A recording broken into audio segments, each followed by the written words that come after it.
আজকে বাংলায় এমন এক কাণ্ড ঘটলো যা কিন্তু নিঃসন্দেহে ভারতের সুরক্ষার জন্য অত্যন্ত ইম্পর্টেন্ট। কেন আমি বলছি কথা? কারণ আজকে ইন্দো নেপাল বর্ডারে এক ব্যক্তিকে গ্রেফতার করে সীমান্তের যারা রক্ষী তারা। এবার সেই ব্যক্তির কাছে কিছু ডকুমেন্ট পাওয়া যায়।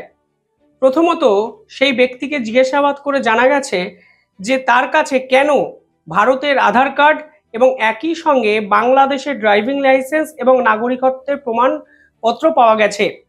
সেই ব্যক্তি জানিয়েছেন তিনি বাংলাদেশের লালমনিরহাটের বাসিন্দা। তিনি শুক্রবার ভারতে ঢুকেছেন এবং একদিনের মধ্যে তিনি আধার কার্ড জোগাড় করেছেন এবং সেই আধার কার্ড ভারতীয় নাগরিকত্বের প্রমাণ বহন করেন বলে তিনি ভারতীয় নাগরিক হয়ে গেছেন এবং এখন ভারতীয় নাগরিক রূপে নেপালে ঢোকার চেষ্টা করছেন। ভারতীয় আধার কার্ডে তার নাম হলো রাতুল খান, কিন্তু বাংলাদেশের নাগরিকত্বের যে প্রমাণ সেখানে তার নাম হলো মোহাম্মদ মানিক। সব থেকে ইম্পর্টেন্ট বিষয় কি জানেন? তিনি শুক্রবার ভারতে ঢুকেছেন, শনিবারের মধ্যে ভারতের আধার কার্ড হাতে পেয়ে গেছেন। আর এখন নিরাপত্তা রক্ষীরাও বুঝতে পারছেন না যে কিভাবে 24 ঘন্টার মধ্যে ভারতের আধার কার্ড এইভাবে এই ব্যক্তি পেয়ে গেলেন। আধার কার্ডে যে ঠিকানা লেখা আছে সেখানে দেখা যাচ্ছে পূর্ব মেদিনীপুরের লস্করপুরের বাসিন্দা তিনি। অর্থাৎ একটা জিনিস কিন্তু পরিষ্কার হয়ে যাচ্ছে যে এই আধার কার্ডটি রেডিমেড একটি আধার কার্ড। অর্থাৎ একটি আধার কার্ড বানানো ছিল, সেখানে শুধু এই মোহাম্মদ মানিক থেকে রাতুল খান করে তার ছবিটা আটকে সেই আধার কার্ডটাকে বাজারে নিয়ে এসে তাকে দিয়ে দেওয়া হয়েছে। এই প্রসেসটি এত দ্রুত গতিতে হয়েছে এবং এক দালালের মাধ্যমে হয়েছে যে কিছুতেই এই ঘটনা কিভাবে ঘটলো এবং এর পিছনে কোন বড় মাথা জড়িয়ে আছে সেটা কিন্তু ট্রেস করাই সম্ভব হচ্ছে না।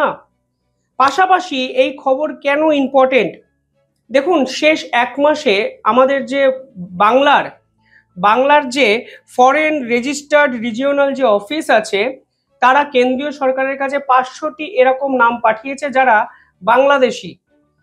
এবার সমস্যাটা হলো আমরা এদেরকে আইডেন্টিফাই করতে পারছি, কিন্তু কাদের মাধ্যমে এই আধার কার্ড অত্যন্ত দ্রুত গতিতে তারা পেয়ে যাচ্ছেন সেই চক্রটাকে কিন্তু যতক্ষণ না ধরা হবে ততক্ষণ কিন্তু এই সমস্যার সমাধান কোনোভাবে করা সম্ভব নয়।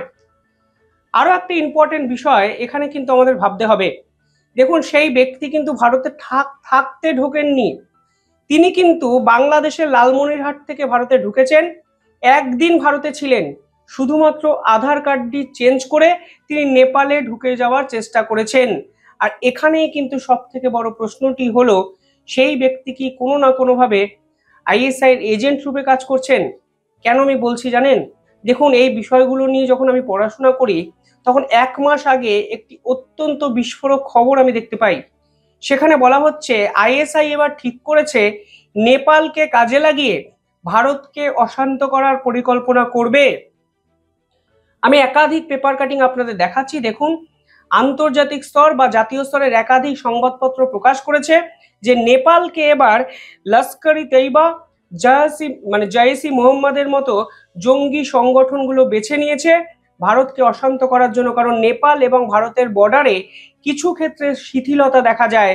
যেভাবে বাংলাদেশের অনুপ্রবেশকারী নিয়ে ভারত সরকার অত্যন্ত জোরদার ভাবে বিভিন্ন ক্ষেত্রে বাধা নিষেধ আরোপ করেছে এবং বিভিন্ন ক্ষেত্রে সতর্কতা অবলম্বন করেছে, তাই বাংলাদেশ থেকে জঙ্গি ঢোকানো একটু কঠিন হয়ে যাচ্ছে আইএসআই কিংবা এই সকল পাকিস্তানের জঙ্গি সংগঠনের।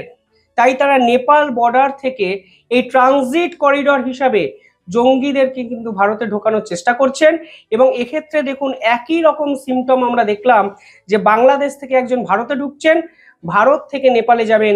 এই ব্যক্তি হয়তো 2 মাস পরে নেপালে গিয়ে বিভিন্ন কিছু ট্রেনিং নেওয়ার পর ফের ভারতে ঢোকার চেষ্টা করবেন।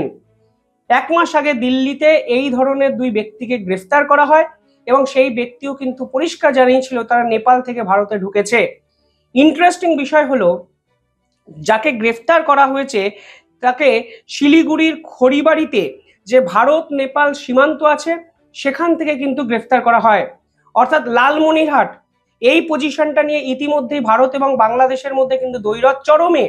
এই লালমনিরহাট এয়ারবেস নিয়ে ভারত সরকার কিন্তু পার্লামেন্টে অবধি আলোচনা করেছে।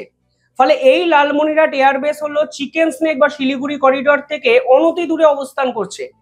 অর্থাৎ সেই সেভেন সিস্টার শিলিগুড়ি করিডরের আক্রমণের একটা ছক বারংবার আইএসআই এবং বাংলাদেশদের পক্ষ থেকে ক্রমাগত করা হচ্ছে। এবং দেখুন, এই ব্যক্তি কিন্তু সেই শিলিগুড়িতেই ধরা পড়েছে।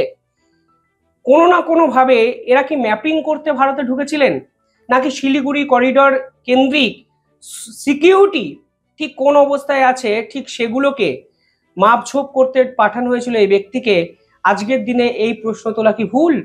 আমরা দেখেছি জ্যোতি মালহোত্রার কেসে তিনি ট্রাভেল ব্লগিং করতেন এবং ট্রাভেল ব্লগিং করতে গিয়ে এমন কিছু গুরুত্বপূর্ণ তথ্য সোশ্যাল মিডিয়াতে নিয়ে এসেছিলেন যা কিন্তু দেশের সুরক্ষার জন্য ইকুয়ালি ইম্পর্টেন্ট হয়ে গেছিল, ভয়ঙ্কর একটা জায়গায় চলে যেতে পারতো। এবং অপারেশন সিন্দুরের সময় তাকে গুপ্তচর সন্দেহে গ্রেফতার করা হয়। এবার এই ব্যক্তি কোন জায়গাকে টার্গেট করেছে? শিলিগুড়ি করিডরকে টার্গেট করেছে। শিলিগুড়ি করিডরের কাছে তিনি এসছেন লালমনিরহাট থেকে, একদিন ছিলেন, নকল আধার কার্ড জোগাড় করে নিচ্ছেন 24 ঘন্টার মধ্যে, এবং এরপর সেই ডকুমেন্টগুলো কালেক্ট করে তিনি নেপালে ঢুকে যাওয়ার চেষ্টা করছেন। এবং নেপালে কেন? কারণ নেপালেই এখন আইএসআই সব থেকে বেশি অ্যাক্টিভ আছে। জৈশ ই মোহাম্মদ, লস্কর ই তৈবার মতো জঙ্গি সংগঠন এখন নেপাল দিয়ে প্রক্সি ওয়ার চালানোর চেষ্টা ভারতের বিপক্ষে করছে। তা আমার কথা নয়, ভারতের গোয়েন্দা দপ্তরের কথা। আপনারা একই রিপোর্ট বিভিন্ন সময় দেখতে পেয়েছেন, এখনো হয়তো দেখতে পাচ্ছেন। আমি আপনাদের দেখাচ্ছি, আমি ধারাবাহিকভাবে এই পুরো বিষয়গুলো নিয়ে চর্চা করছি। এবার ডটগুলো কানেক্ট করলে কি হয়ে দাঁড়ায়, যে তারা নেপাল এবং বাংলাকেও টার্গেট করছে, কারণ বাংলাতে 24 ঘন্টার মধ্যে ফলস ডকুমেন্ট জোগাড় করা সম্ভব হয়। পাশাপাশি কালকে বর্ডারে আরো এক অভূতপূর্ব ঘটনা দেখা গেছে। সেখানে দেখা গেছে বাংলাদেশের এক সরকারি নাগরিক, মানে সরকারি অফিসার, তিনি বিএসএফ জওয়ানদের বাধা সত্ত্বেও ভারতবর্ষে ঢুকে যাওয়ার চেষ্টা করছেন। তার ভাবখানা এমন যে বিএসএফ কে তিনি পাত্তাই দেন না। তিনি আটক হবে জেনেও তিনি বাংলা দিয়ে ভারতবর্ষের বিভিন্ন জায়গায় ছড়িয়ে পড়ার চেষ্টা করছেন এবং তার মতিগতিটা সেরকমই বোঝা গেছে। অর্থাৎ বারংবার করে এই অনুপ্রবেশকারী ইস্যুতে বাংলার নামটা জড়িয়ে পড়ছে। আজকে দেখুন 24 ঘন্টার মধ্যে আধার কার্ড পাওয়া যাচ্ছে, তাও আবার বাংলা থেকে, তাও একাধিক সংবাদপত্র এটা আমাদের সামনে তুলে ধরছে। এবার বাংলার যারা দালাল হয়ে কাজ করছেন তাদেরকেও কিন্তু আমাদেরকে সতর্কতার সঙ্গে আইডেন্টিফাই করতে হবে। 24 ঘন্টার মধ্যে পূর্ব মেদিনীপুরের লস্করপুর না কোথাকার একটা আধার কার্ড জোগাড় হয়ে গেল। কার আধার কার্ড, কার অ্যাড্রেস কেউ জানে না, শুধু নামটা মোহাম্মদ মানিক থেকে রাতুল খান হয়ে গেল। যে রাতুল খান এবার নেপালে যাচ্ছে, নেপালে আইএসআই নেটওয়ার্কের সঙ্গে সে কানেক্ট করে কোনোভাবে যদি ভারত বিরোধী চক্রান্ত করে, তাহলে